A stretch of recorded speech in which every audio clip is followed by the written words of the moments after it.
Ano yan, native, di ba? Kapag dala nga sa motor yan.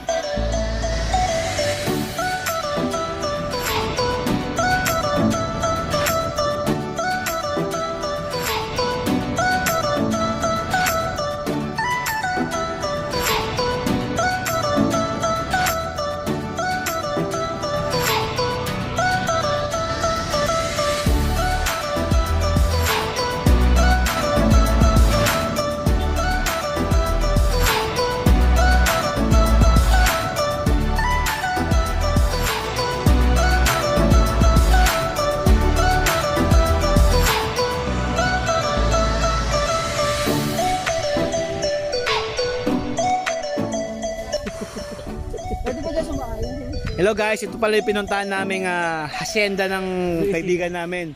Na ito, may-ari na to. Yan. Say hi! Hi. Ito, kung ano yung nakikita ng abot ng mata nyo, kanya yan. Kung hanggang saan, yung kanya yan. Sup? Bale, dito magtitirik na rin kami ng bahay. Sabi, bakuran na sa'yo na.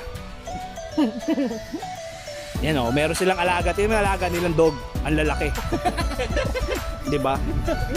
Yan ang dog nilang lalaki. O, sama nila. Iba yung dog eh. O, diba? Oo. Naninipa yan eh. Yung dog nila, naninipa.